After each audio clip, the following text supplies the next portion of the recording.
ကတော့ပပြူပါရှေ့ကဘလော့မှာကျတော့ပပြူလို့မျောပတ်တူးမျောဆိုပြီးတော့နေထားမိပေါ့နော်အခုကနေမင်းနဲ့တင်လိုက်ရပါလို့ဖတ်ထည့်တာလည်းမဟုတ်ပါဘူးမှာပါဆက်ကြပါဦး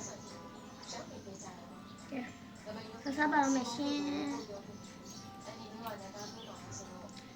ကျောက်အနှက်လေးထည့်လိုက်တော့ပုံပြည့်သွားတယ်ပေါ့နော်စီပုံးဝယ်ခံခဲ့တယ်အခုလည်းမရမှာဆိုတော့ပတ်စံပို့ရမှာပေါ့ဆက်ကြပါဦးပို့ရမှာလို့ငါတို့ဘုံဝယ်စားကြတယ်ဒါဆိုငါဘုံဝယ်စားတယ်ကိုယ်ထိုးတော့ပြန်မပြောနဲ့